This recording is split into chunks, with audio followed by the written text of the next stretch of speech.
C'était un long travail pour les dirigeants européens, mais le veto de Chypre sur les sanctions européennes contre le Bélarus a été levé lors du sommet de Bruxelles. Pour Charles Michel, cela signifie concrètement que la procédure écrite va être enfin lancée et appliquée. Mais le président Loukachenko ne figure toujours pas sur la liste des personnes faisant l'objet d'un gel des avoirs et d'une interdiction de voyager.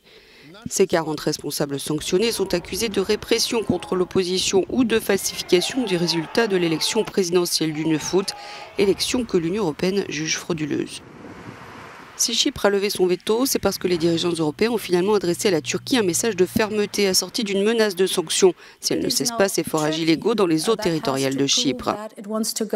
C'est maintenant à la Turquie de prouver qu'elle veut suivre une voie constructive avec nous, et c'est l'offre faite ce soir. Mais nous sommes très clairs sur le fait que nous utiliserons tous les instruments à notre disposition si ces actions se poursuivent. Les dirigeants ont dû passer par 3 projets avant de parvenir à cet accord unanime. Nombreux sont ceux qui conseillent à l'UE de passer un système de vote à la majorité pour les questions de politiques étrangères. C'est là qu'intervient le problème de l'unanimité, explique ce chercheur, car chaque pays, avec ses propres préoccupations, légitimes ou non, peut bloquer les actions des 26 autres.